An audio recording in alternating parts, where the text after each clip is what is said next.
मोदी मोदी मोदी मोदी जी स्वागतम मोदी जी स्वागतम मोदी जी स्वागतम मोदी जी स्वागतम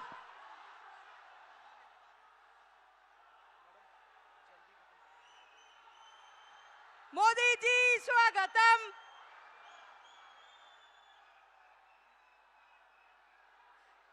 আমাদের মধ্যে উপস্থিত হয়েছেন বিশ্ববরেণ্য সেই নেতা, বিশ্বের কাছে যিনি পূজিত, সেই আমাদের আদরণীয় যশস্বী প্রধানমন্ত্রী শ্রী নরেন্দ্র দামোদর দাস মোদিজি। মোদি কথার ফুল ফর্ম হচ্ছে MODI, man of developing India. সেই মোদিজিকে আমরা স্বাগত জানাচ্ছি এই মঞ্চ থেকে। মোদি মোদি মোদি মোদি, জোরে একবার সবাই সমবেতভাবে মোদি মোদি। আমাদের যাদবপুর লোকসভা কেন্দ্রের প্রার্থী ডক্টর অনির্বাণ গাঙ্গুলি মহাশয়, অনির্বাণ গাঙ্গুলি মহাশয় মোদিজিকে উত্তরীয় ও মেমেন্টো প্রদান করবেন। ঋষি রাজনারায়ণ বোসের মেমেন্টো, তার আঁকা পোর্ট্রেট।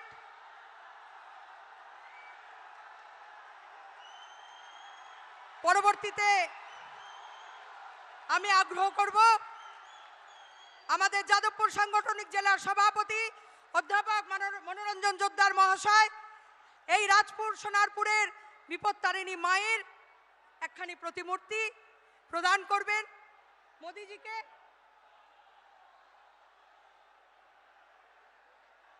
এরপর আমি মঞ্চে ডেকে নিচ্ছি অধ্যাপক, এরপর স্বাগত ভাষণ দেওয়ার জন্য আমি মঞ্চে ডেকে নেব অধ্যাপক মনোরঞ্জন জোদ্দার মহাশয়কে। মনোরঞ্জন দা।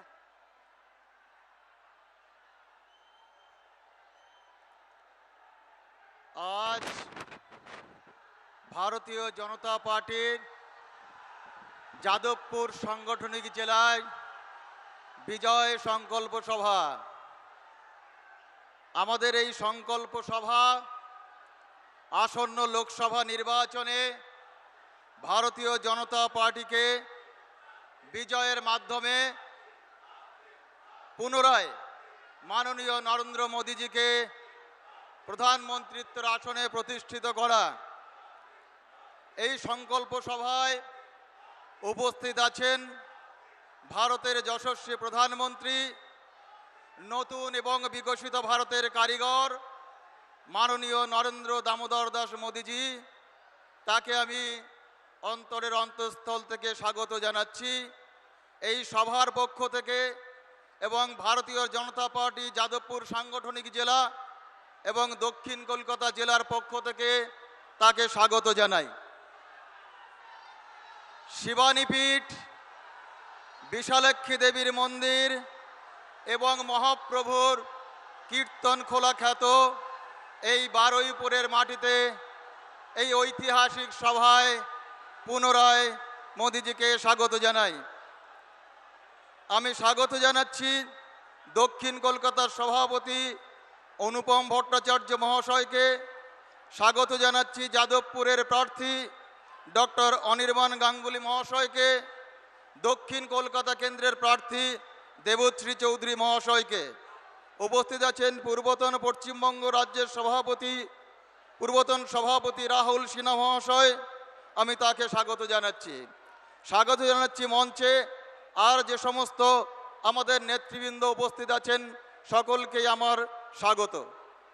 আর যারা আমার সামনে সমবেত হয়ে আছেন ভারতীয় জনতা পার্টির সমস্ত কার্যকর্তা, সভ্য সমর্থকবৃন্দ, যাদেরকে স্বাগত এবং ধন্যবাদ যথেষ্ট নয়।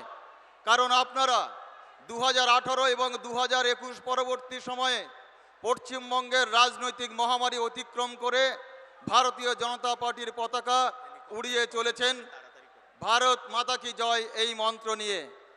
আজ যাদবপুর এবং দক্ষিণ কলকাতার জয় মানে একটা এইমস স্থাপনের স্বপ্ন, বারুইপুর থেকে মেট্রো সম্প্রসারণের স্বপ্ন, বারুইপুর পর্যন্ত মেট্রো সম্প্রসারণের স্বপ্ন।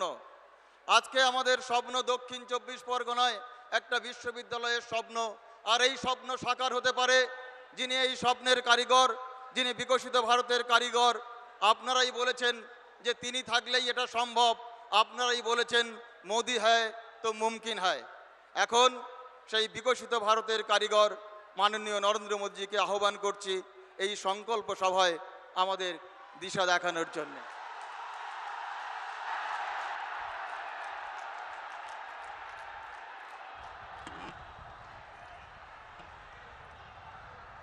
भारत माता की, भारत माता की, भारत माता की।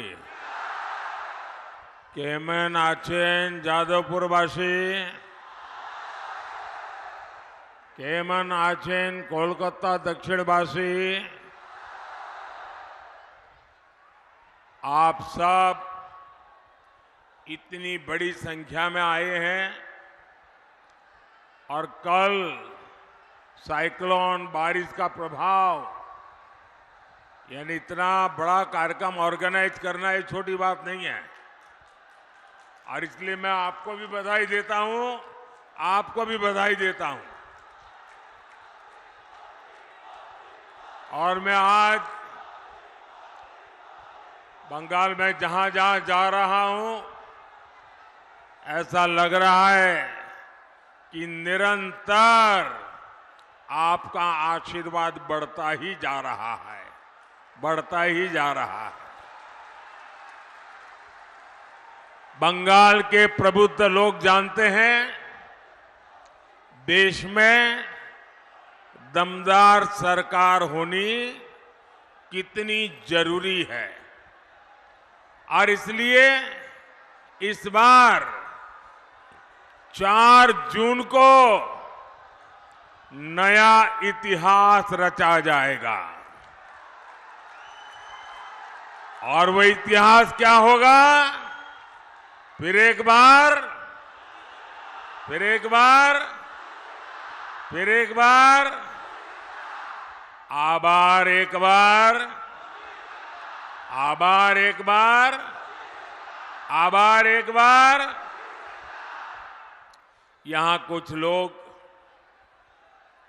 बहुत प्यार से कुछ मेरे लिए पेंटिंग बना करके ले आए हैं, कुछ चित्र बना के लाए हैं, मेरे लिए प्रसाद है। मैं हमारे साथियों को कहूंगा वो आपसे कलेक्ट कर लें, लेकिन मैं आपका बहुत आभारी हूं।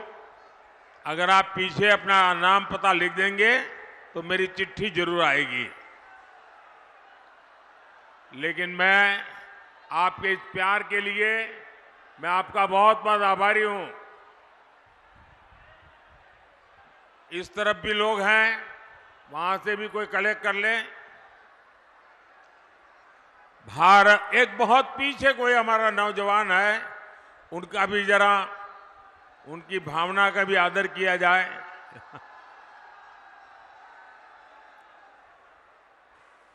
ऐसा सौभाग्य बहुत कम मिलता है जी। और इसलिए मैं आपके इस प्यार को बहुत ही मूल्यवान मानता हूं।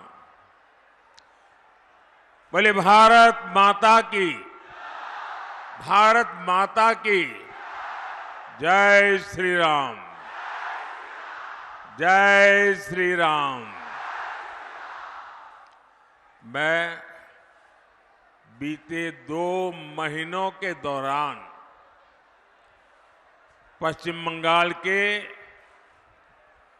अनेक शहरों में गया हूं। मैं लगातार देख रहा हूं इस बार टीएमसी और इंडी वालों के बड़े बड़े किले ध्वस्त होने वाले हैं। 4 जून को जादवपुर और कोलकाता, पूरा बंगाल बड़ी संख्या में कमल खिलाने जा रहा है। लोग जानते हैं कि सीपीएम को दिया हर वोट वो टीएमसी को ही जाएगा। सीपीएम यहां चुनाव लड़ रही है टीएमसी को मदद करने के लिए, और पर्दे के पीछे इनका जो खेल चल रहा है ये एक ही सिक्के की दो बाजू है। और अभी यहां की मुख्यमंत्री मैडम ने घोषणा कर दी है कि वो दिल्ली में इनका समर्थन करेगी। अब मुझे बताइए, लेफ्ट वालों का वोट देकर के आप टीएमसी को मजबूत करेंगे क्या? करेंगे क्या? आप बहुत समझदार मतदाता हैं, जागरूक मतदाता है, और टीएमसी को जो वोट मिलेगा, आप यहां जादवपुर में जाकर के 100 लोगों को पूछिए कि भाई किसकी सरकार बनेगी, 100 में से 90 लोग कहेंगे मोदी की सरकार बनेगी।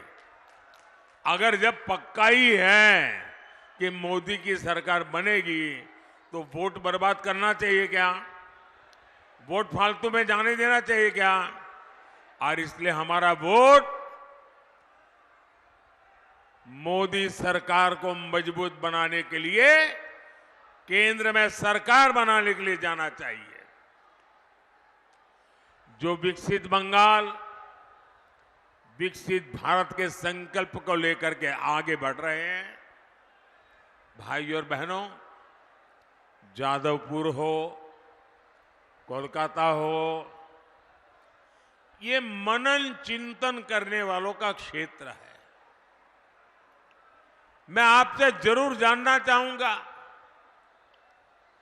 ये टीएमसी वाले सुबह शाम वोट बैंक करते हैं, सुबह शाम गाली गलौज करते हैं, सुबह शाम कानून के खिलाफ काम करते हैं। इनके पास देश के लिए कोई विजन है क्या? टीएमसी वालों के पास देश के लिए कोई विजन है क्या? बंगाल के लिए कोई विजन है क्या? जो टीएमसी सिर्फ अपने वोट बैंक के लिए काम करती हो, वो यहां के युवाओं के लिए कुछ नहीं कर सकती। टीएमसी आपको गरीब और पिछड़ा बनाए रखना चाहती है ताकि उसकी दुकान चलती रहे। वहीं मोदी विकसित भारत के लिए काम कर रहा है। आपने 10 साल का मोदी का सेवा काल देखा है। देश के नौजवानों के लिए अवसर हो, गरीब और मिडिल क्लास की सुविधा हो, इसके लिए 10 साल में अभूतपूर्व काम हुआ है। बीते 10 साल में हर दिन भारत में ये आंकड़ा जरा, ये ऐसी कॉन्स्टिट्यूएंसी है जहां ये आंकड़ा लोगों की आंखों खोलने वाला है। मैं आंकड़ा बोलता हूं, जरा सुनिए। आज 10 साल में क्या हुआ? मोदी को सेवा करने का मौका दिया तो क्या हुआ? भारत में डेली हर दिन 2 नए कॉलेज खुले हैं। ये छोटा काम नहीं है। भारत में हर हफ्ते एक नई यूनिवर्सिटी बनी है। हर साल 30 से ज्यादा मेडिकल कॉलेज बने हैं। 10 साल पहले ग्लोबल रैंकिंग में हमारे 4-5 इंस्टीट्यूट आते थे। आज दर्जनों इंस्टीट्यूट ग्लोबल रैंकिंग में भारत के नाम है।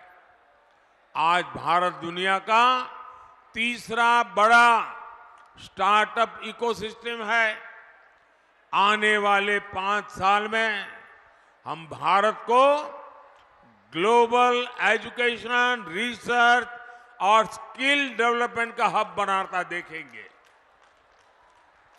अब हम भारत को स्पेस में, डिफेंस में, सेमीकंडक्टर में, ड्रोन और मैपिंग जैसे अनेक सेक्टर में आगे बढ़ा रहे हैं। इसका सीधा लाभ हमारे नौजवान बेटे बेटियों को होगा। साथियों, बीजेपी आपकी एस्पिरेशंस को समझती है, आपकी आकांक्षाओं को समझती है। यहां हेरिटेज भी है, लंबी कोस्टल लाइन भी है, पहाड़ भी है, कॉटन की खेती भी होती है। मोदी सरकार भारत को टूरिज्म और टेक्सटाइल का ग्लोबल हब बनाने में जुटी है। इसलिए आधुनिक कनेक्टिविटी पर, पब्लिक ट्रांसपोर्ट पर अभूतपूर्व खर्च किया जा रहा है। 10 साल में के पहले देश के 4-5 शहरों में ही मेट्रो की सुविधा थी।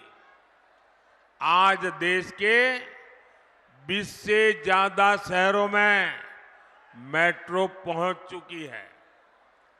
कोलकाता मेट्रो का हम तेजी से विस्तार कर रहे हैं। कोलकाता मेट्रो के पास अब पहली अंडर वाटर मेट्रो होने का भी गौरव है। अभी हमने वंदे भारत ट्रेनें देखी।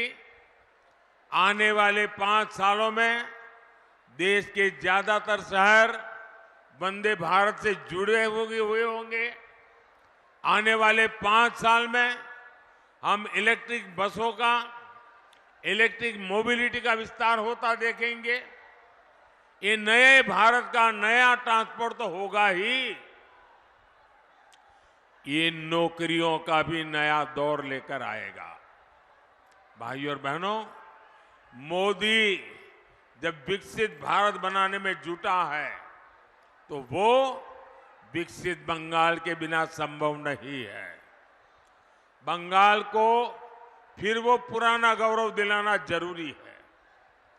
जब ये देश का कल्चर और इकोनॉमिक सेंटर था, बंगाल के बारे में जब भी मैं गुरुदेव रविंद्रनाथ ठाकुर की ये पंक्तियां सुनता हूं, गर्व से भर उठता हूं।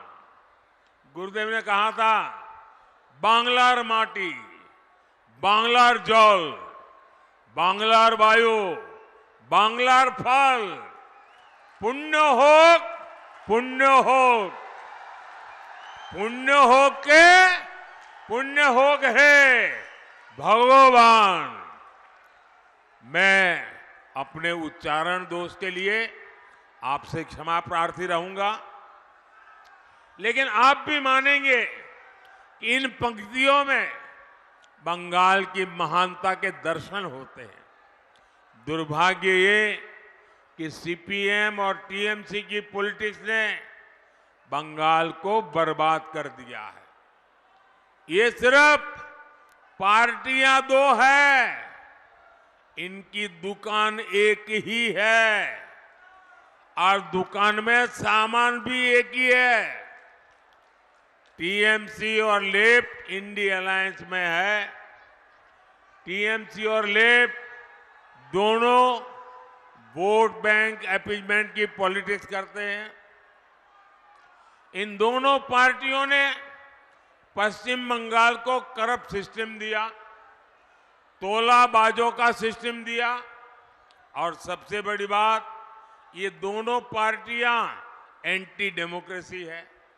पंचायत हो, विधानसभा हो, लोकसभा हो, कोई भी इलेक्शन बंगाल में बिना खून खराबे के पूरा नहीं होता। यहां गणतंत्र बचाने के लिए पहरा देना पड़ता है। यहां मानवता की सेवा करने वाले संतों ने अपनी आवाज उठाई तो उनका जीना मुश्किल कर दिया। उनको गालियां देने आने लगी, उन पर हमले होने लगे। ये टीएमसी का टेरर मॉडल है और अब ये देश के सामने एक्सपोज हो रहा है। साथियों, यहां संदेश खाली जैसी शर्मनाक वारदातें आम है, जहां पहले बहनों बेटियों के साथ अत्याचार किया जाता है और फिर शाहजहां शेख जैसे पापियों को बचाने के लिए गंदे खेल खेले जाते हैं। जो टीएमसी सरकार लॉ एंड ऑर्डर जैसा बेसिक काम नहीं कर सकती, उसे सजा देना जरूरी है। टीएमसी की पॉलिटिक्स रक्ता कटो पॉलिटिक्स है। टीएमसी करप्ट इकोसिस्टम को आगे बढ़ाती है। टीएमसी की सारी पॉलिटिक्स वोट बैंक के लिए है। इसका ताजा उदाहरण हमने कुछ दिन पहले ही देखा है। साथियों, टीएमसी ने पहले असंवैधानिक तरीके से 77 मुस्लिम जातियों को ओबीसी घोषित कर दिया था, लेकिन अब जब हाईकोर्ट का फैसला आ गया तो इनके लिए किराए पर पानी फिर गया। अब हाईकोर्ट का फैसला तो इन्हें मानना ही पड़ेगा। इनकी साजिश पर ब्रेक लग गया है, लेकिन फिर भी मुसलमानों को खुश करने के लिए टीएमसी सरकार ये कह रही है कि वो हाईकोर्ट का फैसला नहीं मानेगी। साथियों, सीएए को लेकर टीएमसी जिस तरह सफेद झूठ बोल रही है, ये पूरा देश देख रहा है। बंटवारे से पीड़ित हमारे जो साथी दूसरे देशों में रह गए थे, जिन्हें भारत ने भरोसा दिया था कि उन्हें भारत की नागरिकता देंगे, क्या उन्हें हम अत्याचार सहने के लिए ऐसे ही छोड़ दे क्या? मोदी ये नहीं होने दे सकता। इसलिए पूरे दायित्व भाव के साथ सीएए लाया है। ये नागरिकता देने का कानून है, ये नागरिकता छीनने का कानून नहीं है। लेकिन टीएमसी इसे लेकर भी भ्रम फैलाती रहती है। किस लिए? सिर्फ और सिर्फ अपने वोट बैंक को डराने के लिए, ताकि वो टीएमसी का खेमा न छोड़े। साथियों, टीएमसी और सुशासन का दूर दूर तक कोई नाता नहीं है। बंगाल में सुशासन दूरबीन से खोजने पर भी नहीं मिलता। बंगाल में सुशासन माइक्रोस्कोप से तलाशने पर भी नहीं मिलता। मोदी ने पूरे देश में 12 करोड़ परिवारों तक नल से साफ पानी पहुंचाया है, लेकिन बंगाल में लोग आज भी आर्सेनिक वाला पानी पीने के लिए मजबूर है। मोदी शहरों में गरीबों और मिडिल क्लास को पक्के घर दे रहा है। मोदी रेरा कानून लेकर आया ताकि बिल्डरों की मनमानी न चले, लेकिन बंगाल में सरेआम माफिया को जमीनें दी जा रही हैं, नियमों के विरुद्ध कंस्ट्रक्शन हो रहा है। मोदी गरीबों के लिए सस्ते सिलेंडर की योजना चला रहा है, इससे यहां के लाखों बहनों को लाभ हो रहा है। लेकिन टीएमसी सरकार इसमें भी रोड़े अटका रही है। साथियों, देश में करीब 6 करोड़ बुजुर्ग हैं जिनकी आयु 70 वर्ष से ऊपर है। आने वाले समय में ये संख्या और बढ़ने वाली है। ये परिवार के वो सदस्य हैं जिनकी हेल्थ का खर्च हर परिवार को उठाना पड़ता है। अब मोदी की गारंटी है कि ऐसे हर बुजुर्ग को 5 लाख रुपए तक मुफ्त इलाज मिलेगा। भाइयों और बहनों, अब रखता कटो पॉलिटिक्स, करप्शन और अपीजमेंट पॉलिटिक्स की जगह पॉलिटिक्स ऑफ परफॉर्मेंस को चुनना है। जादवपुर से हमारे उम्मीदवार मेरे बहुत पुराने साथी अनिर्बान गांगुली जी को मिला। हर वोट मोदी के खाते में जाएगा। आपको कोलकाता दक्षिण से बहन देबाश्री चौधरी जी को भी विजयी बनाना है। देबाश्री जी के साथ मुझे काम करने का सौभाग्य मिला है। मैं इनका समर्पण जानता हूं, मैं इनका सेवा भाव जानता हूं। ऐसे 2 उत्तम उम्मीदवार जो आपकी सेवा के लिए समर्पित, जो देश के उज्जवल भविष्य के लिए समर्पित, ऐसे हमारे उम्मीदवार, उनको दिया हुआ आपका वोट सीधा सीधा मोदी को मजबूत करने वाला है। तो आप ज्यादा से ज्यादा मतदान कराएंगे, गांव-गांव जाएंगे, हर पोलिंग बूथ को जीतेंगे। मेरा एक काम और भी करना है। आप जाएंगे तो आपके मोहल्ले में, आपके इलाके में छोटे मोटे देवस्थान होंगे, परमात्मा की कृपा बनी रहती है। जरा मेरी तरफ से वहां जाके मत्था टेकना, और माथा टेकिएगा। मेरे लिए कुछ नहीं मांगना है, मेरे परिवार लिए भी कुछ नहीं मांगना है। विकसित भारत बनाने के लिए आप परमात्मा का आशीर्वाद मांगिएगा और भारत का उज्जवल भविष्य बनाने के लिए आगे आइएगा। मेरे साथ बोलिए, भारत माता की, भारत माता की, भारत माता की। बहुत बहुत धन्यवाद। जरा ये फोटोग्राफर, वो बच्चे, वो एक फोटो ले लेना, वो कब से बेचारा खड़ा है। थैंक यू भैया, ले लेंगे, उसको कलेक्ट कर लीजिए। मेरे साथ बोलिए, दोनों हाथ ऊपर करके, भारत माता की, भारत माता की। बहुत बहुत धन्यवाद।